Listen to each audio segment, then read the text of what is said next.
Hi, I'm Kari Greguska, Program Director in the Office of the CTO here at SADA. In this episode of The Power of Best Practices, we'll sit down with Veronica Raulin, Director of Organizational Change Management. She'll cover the importance of change management when adopting new technologies and how SADA uses best practices to deliver meaningful impacts to our customers facing these challenges. Let's meet Veronica.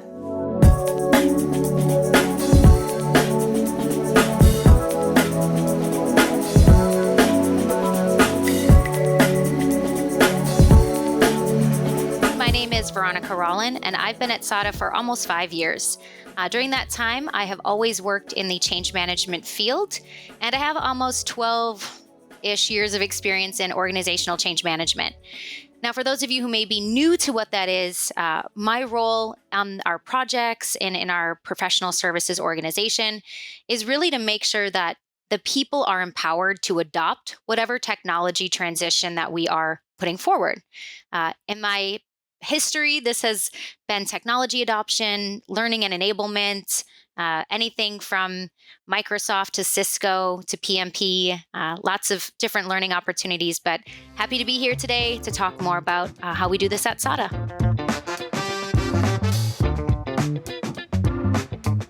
Best practices are really the way we should do something, even when it looks a little bit hard. So best practices often include making time for people to be people. In my area, we're not always working with technology. The ones and zeros don't have emotions like humans do.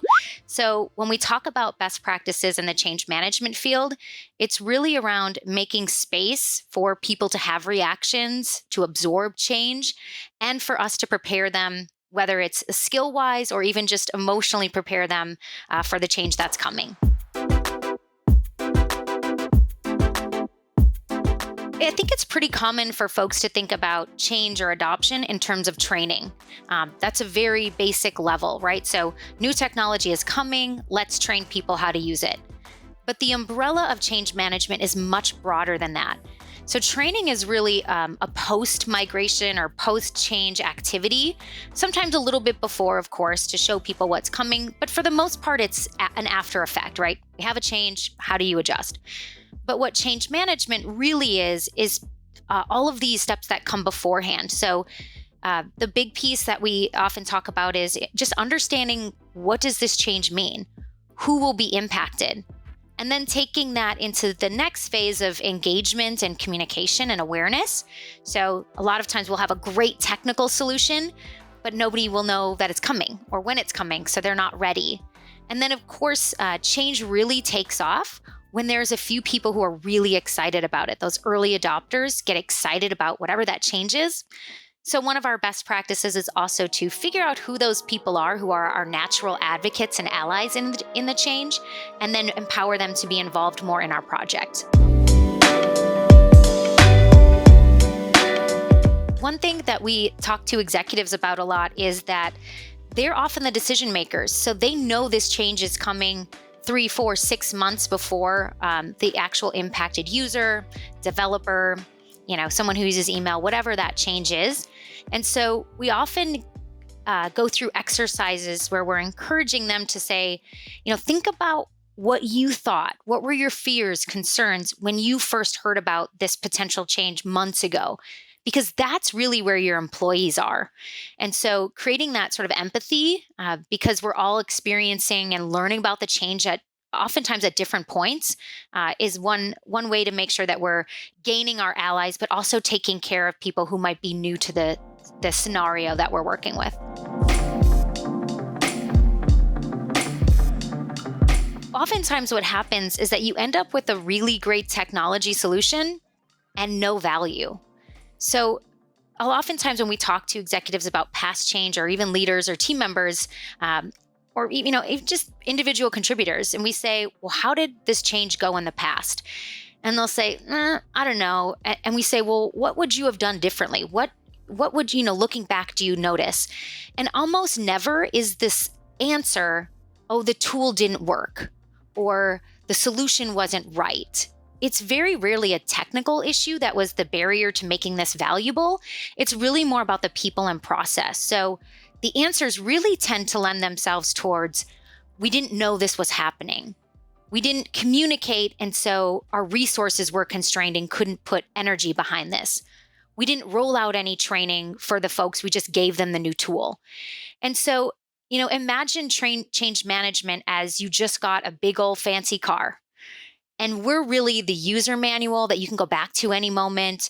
We're the person who sits with you when you're looking at that car and says, look at all these features you probably didn't even know existed in cars. That would be me. And you're going to give them a really powerful engine. So why not teach them how to drive it so that they can take care of even the maintenance? That's another kind of component, right? The making sure people are able to take over a technology solution afterwards is a great best practice as well. I think there's two components. There's the concept of power, which is in itself a best practice. So the concept of the power programs is really packaging the core products that you need, the core deliverables, so that we can create a really good experience that we know as tried and true and is going to get you from point A to point B, that value realization. Speaking specifically about the best practices within the ongoing adoption and change management power package, this one is really designed to help you continuously move forward. So the concepts of change management are not static because, again, they're really around the people in your workforce. So regardless of whether your change has been workspace or GCP related, the folks who initially ran the project or initially stood up that environment may not be the same folks who are working on those tools today. So constantly looking back and saying, all right, let's see who we have now. What's our workforce look like now? Let's figure out where we have capability gaps or knowledge gaps, or even where the product has changed. And so even if we have the same people, there's enhanced capability. And so we can use that to upskill. So the power package really starts with that discovery. And then we implement all of those changes, building knowledge, identifying areas where we need to bring the people along a little bit more or showcase the technology to the current workforce. And then that third piece of our power package is really being data-driven. So did we get certifications we were looking for? Do our folks feel more empowered today than they did before based on their learning? Do we have that technology really working for us and the documentation around to continuously support onboarding, offboarding, and even, the constant changes of the tool and keep that knowledge and learning structure in place. So it really combines the best practices of just taking care of your employees with that power package, which just has it's really simplified for all of our customers. Change is constant and inevitable. We all know technology moves so fast, right? Like the last 10 years of tech and all of the changes that have happened are mind-boggling, even if you look at the previous 10 years. So we're on this exponential growth. And so as our teams become and continue to be knowledge workers, and we need them to bring their best selves, their creativity to the workforce, and understanding what tools they have available to them really fits in. One piece, too, that I think is really critical around the best practices is policy. So oftentimes, where the tools have policies and best ways of using them. And so change management really helps to drive those policies home. So whether it's around retention or offboarding or end of life of different aspects of the GCP environment, there's a lot of different best practices that we want to make sure that the employees are following. So we can build that a lot of it into the technology. Of course, there's guardrails and admin policies, but there's also just best ways of working. And I think change management helps get that message out. It helps us engage with folks and also helps us tell them the story of why. Like, why is this policy or why is this a best practice for your organization? And understanding that bigger picture really goes a long way in keeping your employees compliant, secure, and making sure that they're taking care of their data, your data, and ultimately your end user and your customers' data. So that aspect of best practice really plays into all of it as well. Some of the audiences that we talk about taking care of in this power package or as a best practice to change is your middle management. So we'll have your executives and your VPs and your decision makers who really have a bigger understanding of the broader business more often than not. They may know about these changes or these technology policies. And then you also have your folks who have to implement these day to day. But it's your middle manager who has to reallocate resources to make time for training. It's your middle manager who's going to be the first person someone asks that why to. Well, why do I have to do this new process? So making sure they're empowered to answer those questions, speak responsibly about the business decision behind this technology change, and also have the autonomy to move their resources around in a way that's responsible so the business gets their work done, but also so that their employees do actually have the time and bandwidth and energy, well, all those things, to take the training, because a lot of this will involve some sort of learning component, which means by its nature, a little bit of time away from that regular day-to-day. And I think that can be a little bit scary. Everyone's so busy, right? If you ask anyone how busy they are, like everyone be like, me, I'm busy. So, taking the intentional time to learn can be a little bit of a hurdle in the upfront, but we need it in order to get those those results in the end. It's like flexing any other muscle you have. You're building that change management strength. And even though we're talking more about the ongoing adoption, there's aspects of change management and some of the other power packages. So what we look at from change and that concept of being ready really also relates to aspects of governance and best practice of running your environment. And so even in some of those very early power packages or those what seem very one-off, it's just security or foundations, introducing the concepts early of change management and governance and communicating new policies and really making sure everyone's got bought into the different ideas. Introducing it at those early points gets folks ready for when there is a big change. They already have experience in little pieces of communication and stakeholder outreach and running a training program. So no matter how big or how small your project is, starting to introduce and starting to flex that change management muscle is really important and sets you up for success in those best practices later on. Pretty much everyone has some sort of change management certification, whether it's workspace migration, ProSci, the ADKAR model, the APMG, MSI. I think there's quite a few different certifications. But it is its own discipline, and we really do dive into all of the templates and best practices around that change aspect. We make sure that our middle managers are aware of what's happening beforehand. We work hard to prioritize training, and we're really understanding of the time it takes for people to mentally adjust to change, right? So again, as a director, there are things that I know are down the pipe, or I hear them coming. But when I announce it to the team, that could be their first time. And so every time we make those big announcements or big changes, creating that space for feedback, I think as a leader, it's actually one of the most terrifying situations you can put yourself in, because you have no idea what people are going to say. And a lot of the reactions are going to be emotional.